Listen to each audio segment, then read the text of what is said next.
I have a feeling you're going to hear Dude, my cat, meowing in the background. Eek! He's starting already.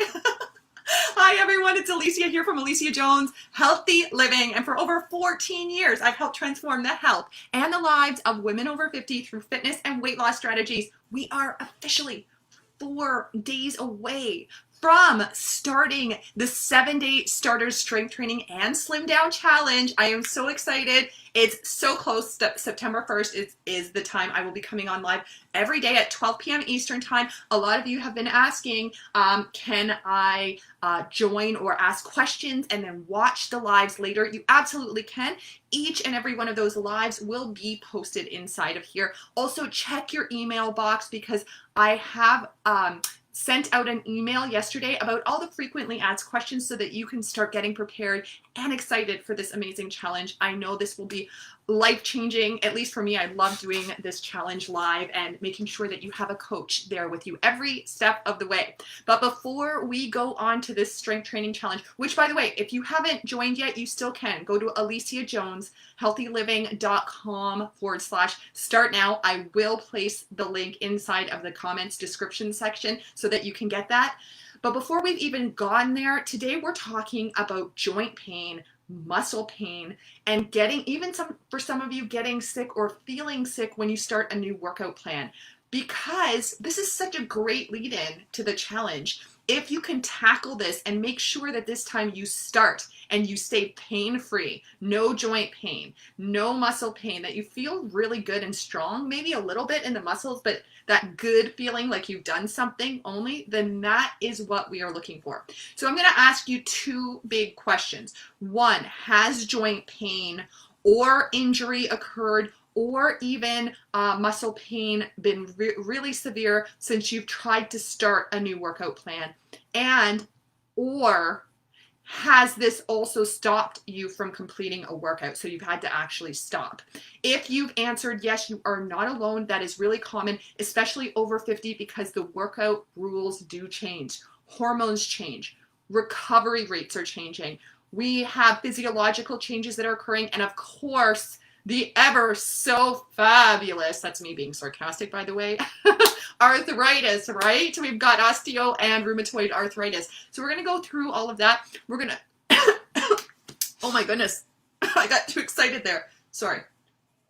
We're going to go through the common mistakes that I see women make over 50 when first starting their workout plans. We're going to get right into it. Mistake number one.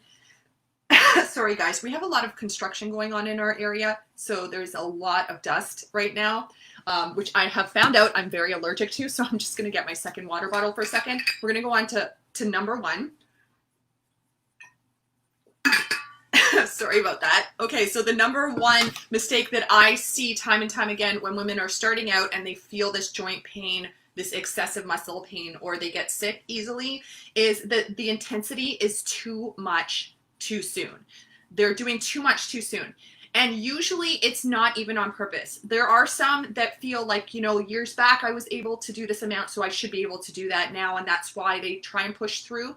And if that's you, okay, we need to dial it back, and you probably already know that. But more often than not, you're here because you already know you want to do things differently, that you want to start slower, and the truth is that you don't even realize that you're doing too much. It has to do with RPE, which is the rate of perceived exertion.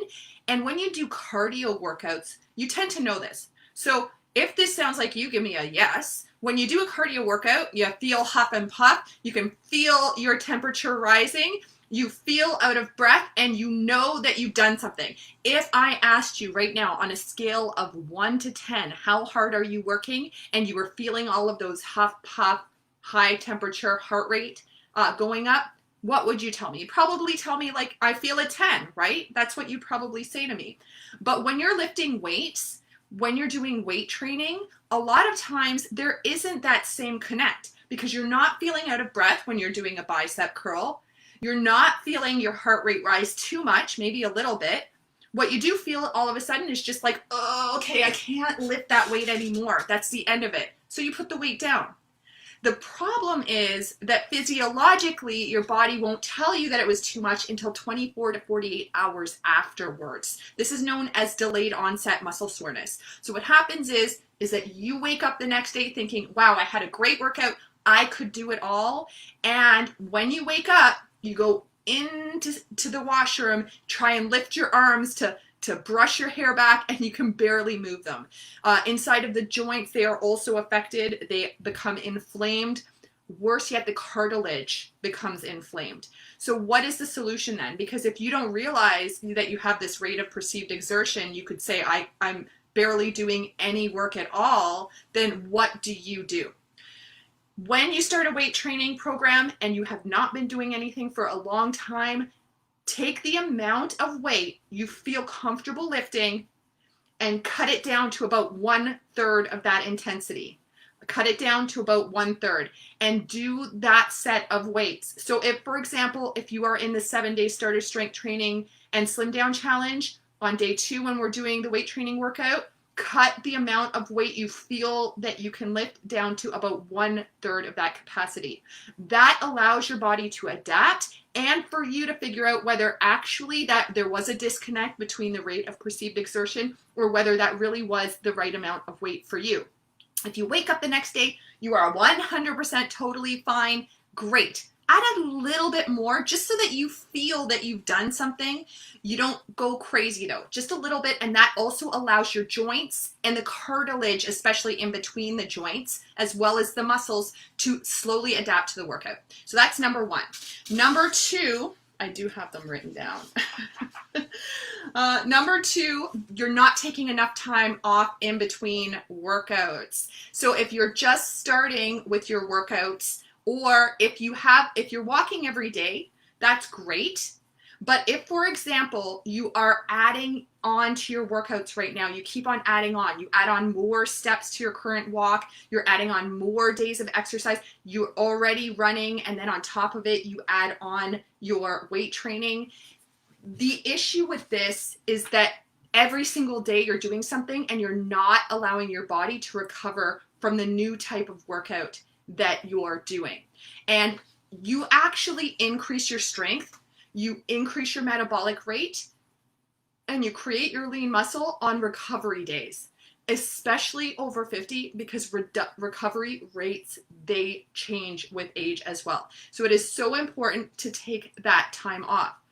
Also, for hormones, if you are currently going through menopause or you're in postmenopause, hormone shifts change recovery rates. So you need to have more days off in between in order to recover from the workout. So if you're starting a new workout plan, for example, instead of doing that type of workout every single day or adding in a new stimulus, so you're doing upper body one day, lower body the next, upper body one day, etc., etc., that's too much too soon. If you're just getting started on the plan, you need to have recovery days off in between. I suggest as the solution to do 2 or 3 days. That's what we do inside of Over 50 Fit and Fabulous. That's the signature program that I have. I suggest that you only do the 2 to 3 days of weight training, and on off days, you can do your cardio that you're already used to, or the cardio core workouts that we have in the program, and stretching. But you want to keep the new workouts only 3 days a week max, and that will allow your body to recover. It really reduces not only muscular pain, but arthritic pain, inflammation in the joints, and it reduces your rate of getting sick as well. So that is it with the recovery rates. Okay, so now we're on to number 3. I know this is a long one today. I hope you guys don't mind hanging out with me today.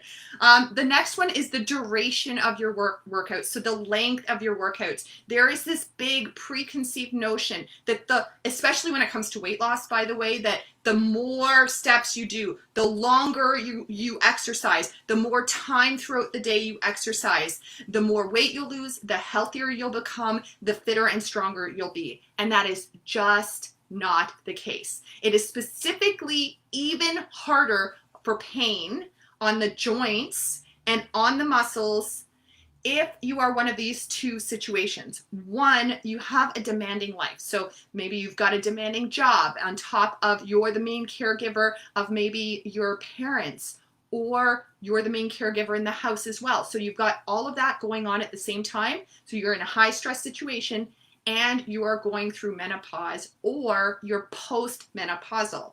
And that is because your stress hormone, cortisol, those levels rise, especially during menopause and post-menopause. Those levels just keep on continuing to rise, which creates inflammation in the body. It stores more belly fat and it creates a greater risk of type 2 diabetes. So your cortisol levels are rising. You have this high demand on your life as well, which increases those cortisol levels even more and creates a dysregulation of cortisol. And then on top of it, you start doing really long workouts.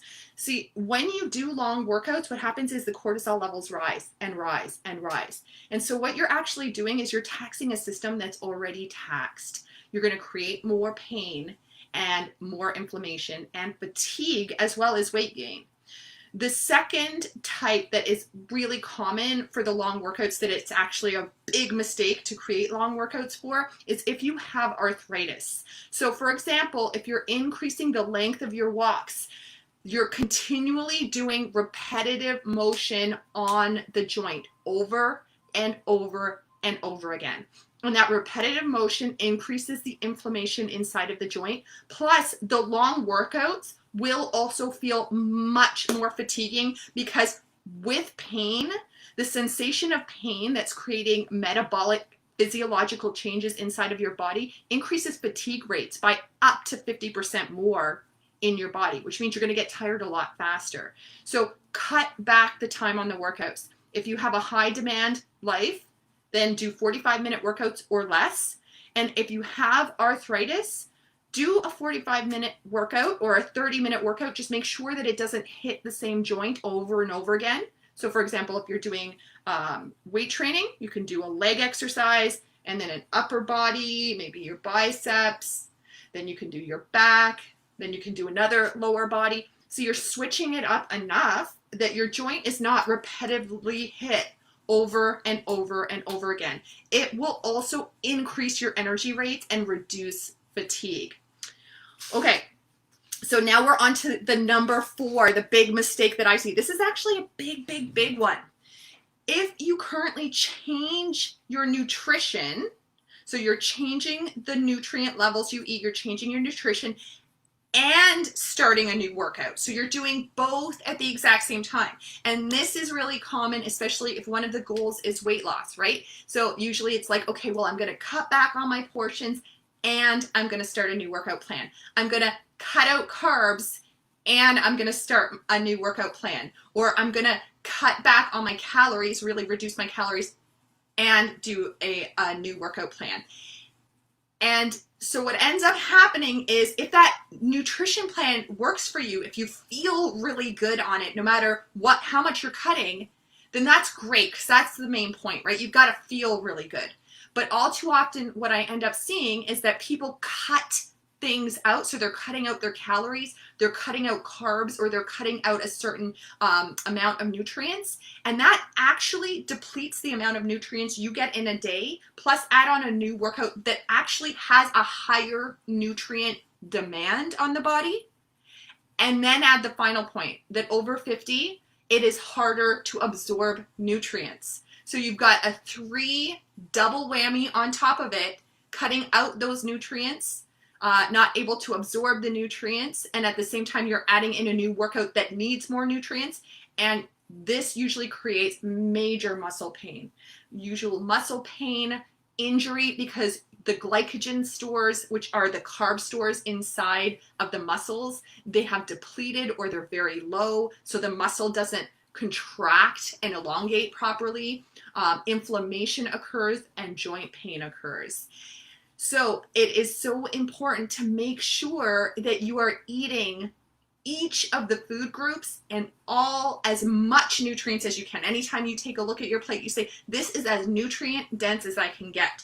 So you want to make sure that you are getting the sufficient amount of protein, because protein is what increases the lean muscle, repairs the lean muscle, and reduces the pain. Choose complex carbohydrates. Make sure that you have enough that it creates energy within the muscle and the muscles can fire properly. Eat nuts and seeds because they're high in magnesium. And a lot of times when you're depleting a certain food group or you cut back on calories, what's actually happening is the electrolytes become imbalanced, right?